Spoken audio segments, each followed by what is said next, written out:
Chapter 2. The Waiting Rooms.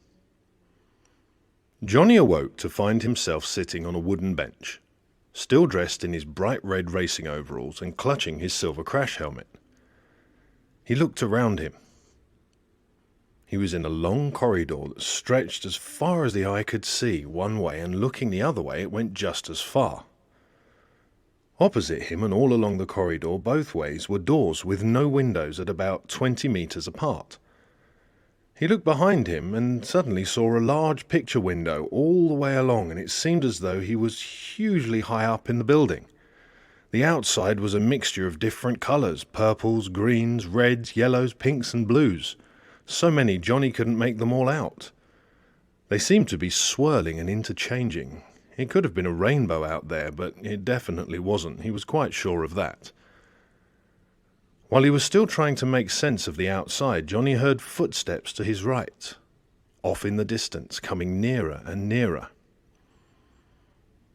Johnny strained his eyes to make out the figure approaching. What he saw when the person came properly into view made Johnny's mouth drop open in surprise. For all the world, the person approaching him looked like a World War II fighter pilot. He had on, from the feet up, dark brown leather flying boots, what looked like blue RAF trousers, a thick flying jacket, and on his head a leather flying helmet complete with goggles perched on top. The thing Johnny noticed most was his moustache. A black handlebar moustache of enormous size, making him look much older than the 25 or so years he estimated the stranger to be. The man came closer and closer, and when he reached Johnny, his face broke into a huge smile, and he extended his hand for Johnny to shake. "Hello, old boy," the stranger began. "Have you just arrived? I'm Charlie Parker Bennett." Pleased to meet you," Johnny replied. "I'm Johnny Nelson. What is this place?"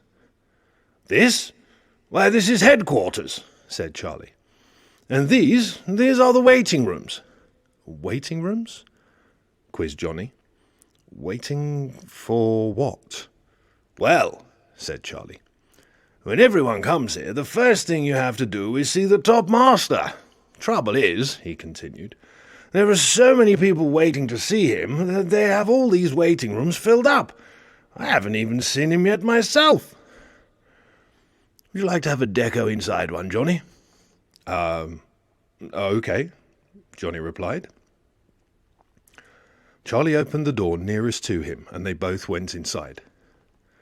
What Johnny saw amazed him. The room, although only about 20 meters wide, stretched as far as he could see, just like the corridors, and was full of people sitting all around. All types of men and women from all across the world were there. Johnny stared at them in disbelief. Short people, tall people, thin, fat, Caucasian, African, Chinese, Baltic. Thousands upon thousands upon thousands of them, all dressed in a wide variety of materials and colours. Some looked like they'd just left work. There was a policeman, a bus driver, a nurse, a shop assistant, a butcher, a baker, even a lollipop lady still clutching her pole. They all sat in silence with sad looks on their faces. Some of them were clutching tickets. "Have I got to wait here as well?" Johnny said glumly.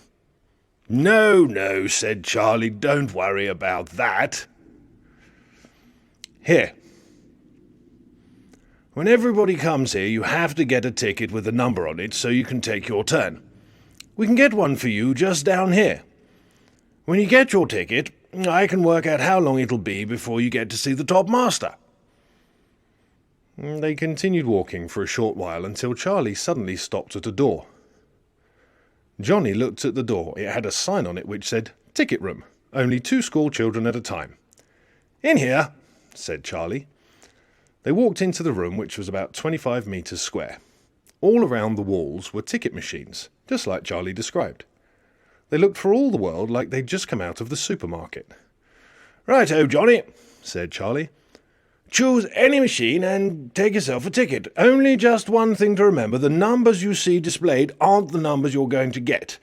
The right number is on the back of the ticket. They reckon they make things fairer this way. It's all random, you know. Johnny still looked for the lowest number and took a ticket from the machine displaying the number 26. Let's have a look, Johnny, said Charlie, taking the ticket from him. You lucky devil. You got a lower number than me. Oh, what number is it? Johnny asked impatiently. 3725,399,001. What? Said Johnny incredulously. Yes, said Charlie. Yours is lower than mine. Only by 200 or 300, though. That means we can both see the Topmaster more or less together. How long will that take? Johnny asked. I don't know, 300 years or so, give or take, I should think, replied Charlie, smiling enthusiastically. Seriously? Johnny squawked, his eyes bulged as he struggled to find breath. Come on, said Charlie. You might as well come with me, old boy. It'll be all right. I've got my kite downstairs and I've got to hop over to the next planet, Plutomona, drop off some toilet rolls from a local mess. Next planet? Shouted Johnny, not believing his ears. Don't they have toilet rolls on Plutomona then? Oh yes, replied Charlie. But they don't like the ones they've got there. They're a bunch of pussycats, really. But it gives me a chance to get out of here for a bit. You can be my navigator, Johnny. But I've never navigated, Johnny protested. You can read an A to Z, can't you? Said Charlie. Don't worry, won't get lost. I'm only joking. I know my way there. They continued walking down the corridor in the same direction. We can buy the toilet rolls here, said Charlie, turning to usher Johnny through some large double doors. I'd never been in a supermarket before I came here. I didn't even know what one was. Yeah, they're amazing places, Charlie, Johnny replied a bit distantly, still trying to take it all in.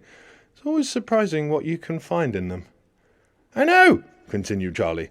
Last month they had a camel, believe it or not. I'd have bought it if I lived by the seaside. I'd taken the thing to the beach every day. Sand would have made it feel at home, you know. Maybe, Johnny answered in a slightly baffled tone.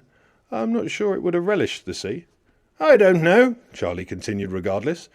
Could have cooled its hooves down in the water and I could have given camel rides to the kids. Be a bit of a change from donkey rides, don't you think, Johnny? Ah! He finished with a laugh. Charlie, inquired Johnny, why is everything outside all these different colours?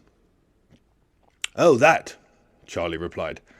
That's where all the colours of the rainbow are kept, you know. They've got to be kept somewhere, don't they? Where do you think rainbows come from? I hadn't really thought about it, said Johnny, looking out the windows again. Just then, all of a sudden, the colours still swirling seemed to be sucked downwards and the sky turned into a beautiful bright blue. There you are, exclaimed Charlie loudly. Someone's getting a lovely rainbow, the lucky blighters. You know what they say, Johnny? Where there's a rainbow, there's treasure at the end of it. Yeah, said Johnny. I seem to have been chasing rainbows all my life. It's been a bit different for me, Charlie barked. I was born with the treasure already, but kept falling off the damn rainbows. Charlie, Johnny inquired, you were joking when you said there was a camel in the supermarket, right? Yes, of course I was, Charlie replied with a grin. It was an elephant, old boy.